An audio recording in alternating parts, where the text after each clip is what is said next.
you have not heard from me probably in about a month, and we are in mid-August right now, and part of the reason why you have not heard of me is because I've been dealing with my emotions. You can do everything right, put down a fungicide, you can water like you're supposed to, you can mow like you're supposed to, you can fertilize like you're supposed to, and still nature wins. So this is the backyard. I lost a lot of this to a lawn disease called Pythium blight, which started really small somewhere here, and literally within a week or 2 weeks, this whole area just completely got decimated. So I've also stopped watering as much back here because, you know, it's gonna need an overhaul essentially. Everything is dead. So some of it may be dormant grass, but most of it is dead. And Pythium is a disease that happens when you have a prolonged period of the roots being really wet. And this has taught me a lot about how I should manage the yard moving forward.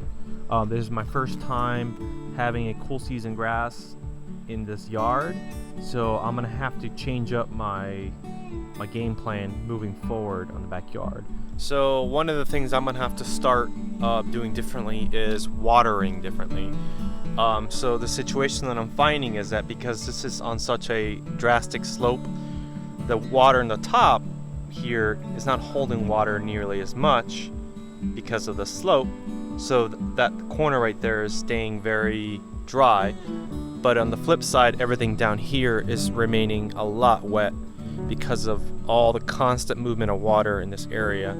So moving forward, I'm going to basically change the head here, probably use a Hunter i20 I think it is, and that sprinkler head will allow me to turn off that sprinkler head when I need to.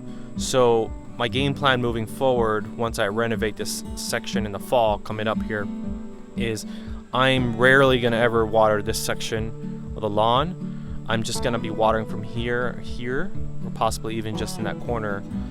And another thing I'm going to be doing is, now that I know that Pythium is a disease that I have in the backyard that can happen again, is that I'm going to be putting down a preventative in July or August.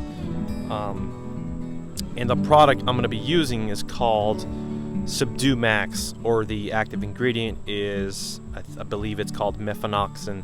It's a really expensive product.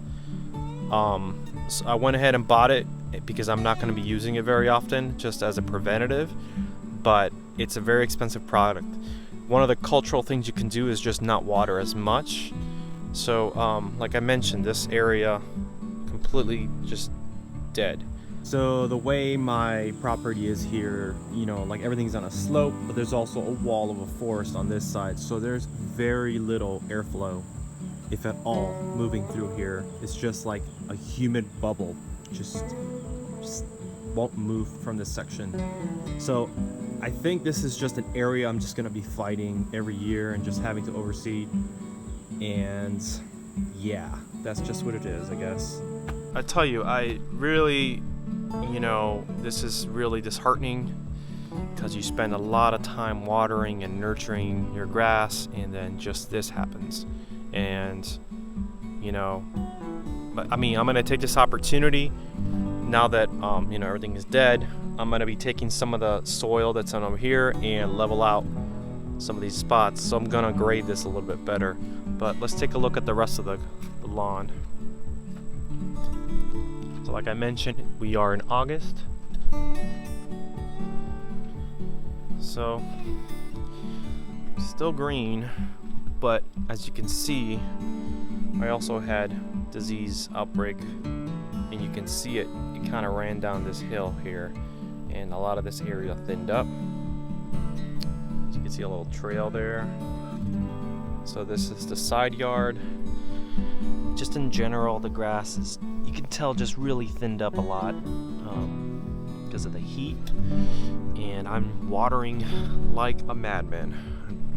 I'm watering just about every day just to cool off the grass because of the heat.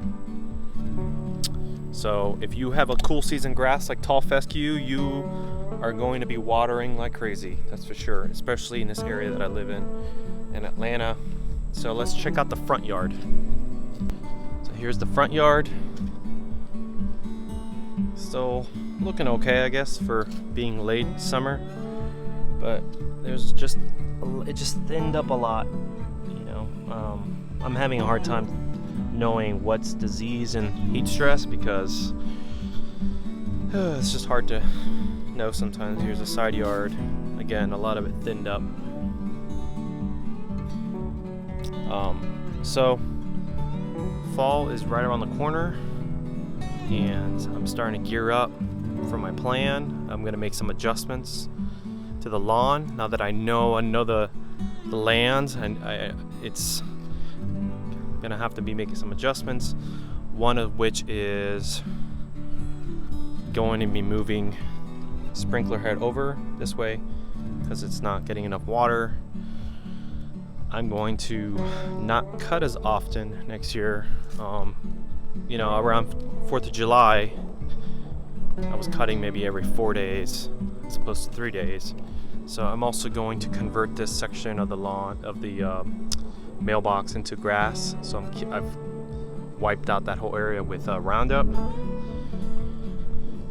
So my current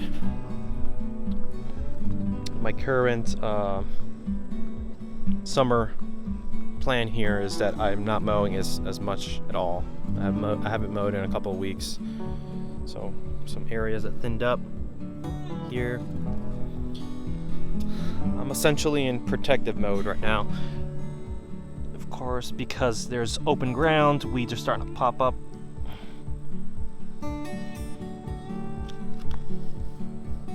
So, yep, this sucks. I am watering like crazy. That's the thing that bothers me the most, is this is what I get for watering all the time. This is, even though I'm doing that, it still thins up, and it's really disheartening. But fall's right around the corner. I'm gonna be starting overseeding in mid-September.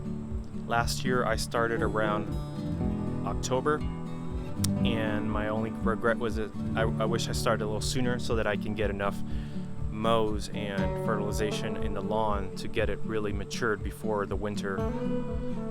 So stay tuned. This is a part 1, just to show you what the lay of the land, what's happening, and I'm gonna be going through sort of my aeration and seeding process pretty soon here. So, and if you have not subscribed, make sure to subscribe and smash the like button, and I'll see you in the next one.